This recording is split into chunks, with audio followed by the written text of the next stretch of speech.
Okay, तो अब इस वीडियो के थ्रू हम यूज स्टेट हुक के बारे में समझने वाले हैं। तो अभी बिल्कुल टेम्पलेट बिल्कुल क्लियर है। मैंने app dot J S file को ओपन किया हुआ है एंड यहाँ पर सिर्फ हाई रिटर्न ही हो रहा है, बस यहाँ पर आप देख सकते हो। अब यहाँ पर हम लोग जो है एक वेरिएबल क्रिएट करने वाले हैं। सपोज करो कि मैं यहाँ पर ले लेता हूँ let X is equal to 2। ठीक है। एंड यहाँ पर मैं फंक्शन बना लेता हूँ इंक्रीमेंट के नेम से, इंक्रीमेंट। और वो फंक्शन क्या करेगा, आपका फंक्शन में एक्स प्लस प्लस करेगा वैल्यू को। ठीक है। अब यहाँ पर हम H1 के अंदर जो उस एलिमेंट को जो है कैच कर लेते हैं। जैसे कि मैंने जावास्क्रिप्ट का वेरिएबल यूज़ कर रहा हूँ तो एक्स यूज़ करूँगा। एंड यहाँ पर हम लोग जो है एक बटन बना लेते हैं इंक्रीमेंट, जिसका नाम होगा ऐड। ओके। अब जब इस बटन को हम क्लिक करेंगे, इनकी ऑन क्लिक हमें हम लोगों को हैंडलर यहाँ पर एक्टिवेट करना है। On click is equal to,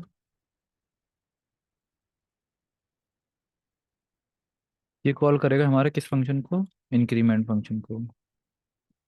अगर ये इंक्रीमेंट फंक्शन को कॉल करेगा और यहाँ पर हम लोग डाल देते हैं कॉन्सोल डॉट लॉग इंक्रीमेंट, तो सॉरी एक्स, ये ठीक है। यहाँ का मैं कॉन्सोल ओपन कर लेता हूँ ताकि हम लोगों को कॉन्सोल के अंदर जो भी वैल्यू आएगी वो दिखती रहे, यहाँ इधर। ठीक है। अब यहाँ पर मैं ऐड करना स्टार्ट करता हूँ तो आप देखिए यहाँ वैल्यू आ रही है 3, यहाँ वैल्यू आ रही है 4। मतलब कॉन्सोल में हम लोगों को वैल्यू नहीं अपडेटेड नज़र आ रही है, बट यहाँ पर वैल्यू अपडेट नहीं हो रही है। इसके पीछे का रीज़न ये है कि जो भी कोई आप जावास्क्रिप्ट को कॉल कर रहे हो तो वो केवल केवल इसी पार्ट में जो है वैल्यू को चेंज कर रही है, वो HTML को चेंज नहीं कर रही है। HTML यानी कि कंपोनेंट आपका री रेंडर नहीं हो रहा है। कंपोनेंट री रेंडर नहीं हो रहा है तो इसको कंट्रोल करने के लिए आपको ना हुक्स का यूज़ करना पड़ेगा, क्योंकि हुक्स ही जो है आपके स्टेट को मैनेज कर पाते हैं। तो हम लोग को इस वेरिएबल को स्टेट में कन्वर्ट करना पड़ेगा। तो यूज स्टेट को यूज़ करने का क्या मेथड है मैं यहाँ पर लगा बता देता हूँ। जैसे मैं देखता हूँ यूज स्टेट, अगर मैंने यहाँ टाइप किया, ठीक है। अब यहाँ पर हम लोग सिंटेक्स लगाते हैं, let let element set element, ठीक है, is equal to use state. जो आपको यूज स्टेट होकर है ना, वो वैल्यू रिटर्न करता है। यहाँ पर जो भी वैल्यू होगी वो इस एलिमेंट को असाइन हो जाएगी। तो हम लोग अब यहाँ पर एक्स नहीं लेंगे, ठीक है। मैं यहाँ पर अब 2 कर देता हूँ क्योंकि हम लोग को इनिशियल वैल्यू 2 चाहिए, और यहाँ पर हम लोग जो है एलिमेंट को यूज़ कर लेते हैं। अभी अगर समझ में नहीं आ रहा होगा तो मैं भी समझाऊंगा आपको। अभी देखते हैं यहाँ पर 2 आ जाना चाहिए। 1 और 3 error, wait let me check. Okay. यहाँ पर हम लोग जो इंक्रीमेंट का यूज़ कर रहे हैं वो इंक्रीमेंट का यूज़ नहीं करेंगे।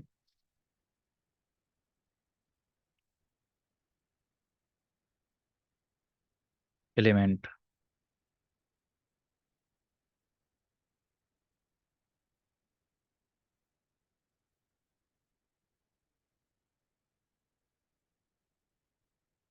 मुझे लगता है यहाँ से यूज स्टेट जो है इंपोर्ट हुआ है वो गलत लाइब्रेरी से इंपोर्ट हो गया है।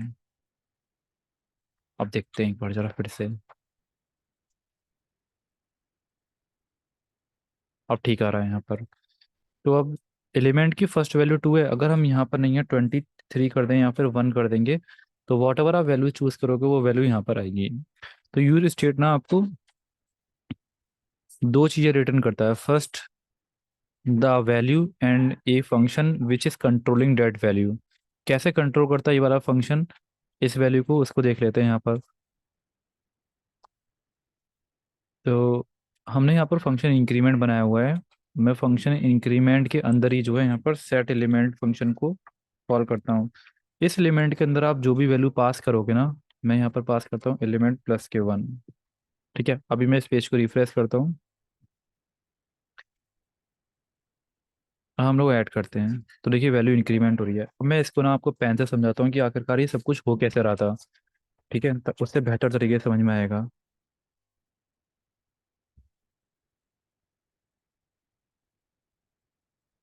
जो ये वाला स्टेटमेंट है, बेसिकली आप यूज स्टेट को डिस्ट्रक्चर कर रहे हो। यूज स्टेट आपको 2 थिंग्स रिटर्न कर रहा है, first a value and second is a function which is controlling that value.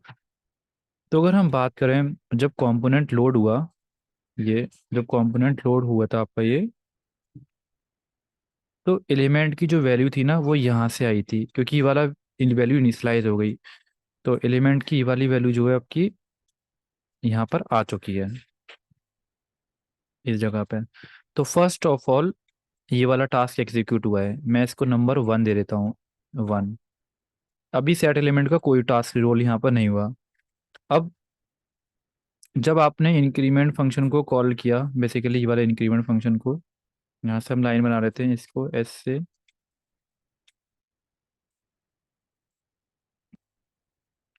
तो सेकंड नंबर पे आपने इंक्रीमेंट फंक्शन को कॉल किया है। इंक्रीमेंट फंक्शन ने क्या किया, इस सेट एलिमेंट को एक्सेस किया। कैसे भी करके आप अगर इस सेट एलिमेंट फंक्शन को या फिर इस फंक्शन को एक्सेस कर लेते हैं तो आप इस स्टेट को कंट्रोल कर सकते हो। तो सेट एलिमेंट ने आपके सेट एलिमेंट को कॉल किया। अब आपको एक बात ध्यान रखने वाली बात यह है कि सेट एलिमेंट के अंदर आप जो भी वैल्यू पास करोगे ना, जो भी, वो आपकी नई वैल्यू बन जाएगी। तो सेट एलिमेंट को जब कॉल किया गया है आपका, तो ये हो गया थर्ड नंबर का टास्क आपका। अब सेट एलिमेंट ने क्या किया, सेट एलिमेंट ने एलिमेंट की वैल्यू को चेंज कर दिया। 4।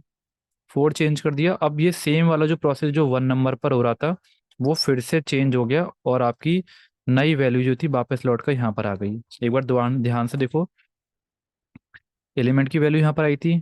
मैं इस पेज को दोबारा से रिलोड करता हूँ, ठीक है। अब यहाँ देखिए 1 वाली वैल्यू एलिमेंट को थी और एलिमेंट की वैल्यू आपको यहाँ पर असाइन हो गई। सेकंड, जब आपने फंक्शन को कॉल किया तो फंक्शन इंक्रीमेंट कॉल हुआ और फंक्शन ने सेट एलिमेंट को कॉल किया, क्योंकि हमें कैसे भी करके इस फंक्शन का एक्सेस चाहिए। अब इस फंक्शन ने क्या किया, अपने पूरे कंपोनेंट के अंदर स्टेट की वैल्यू चेंज कर दी।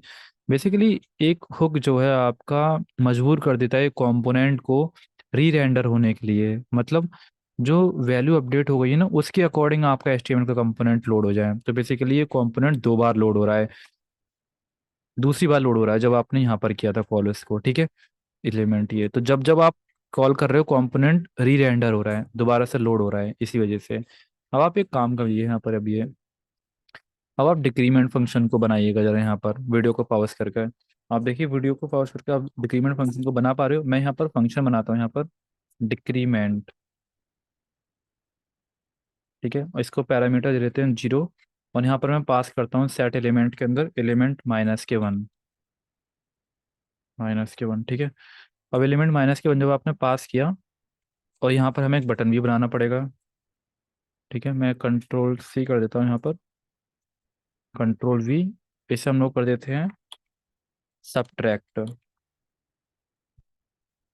और यहाँ हम लोग फंक्शन को कॉल करते हैं डिक्रीमेंट।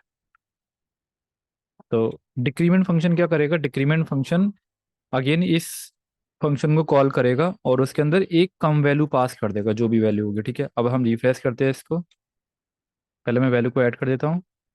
ना वैल्यू कम हो रही है, ठीक है। ये वाली बात अब आपको समझ में आ गई। आई थिंक आप लोगों को इतना वाला पार्ट समझ में आ गया होगा। ये वाला पार्ट आप ट्राई करो, फिर आगे मिलते हैं हम।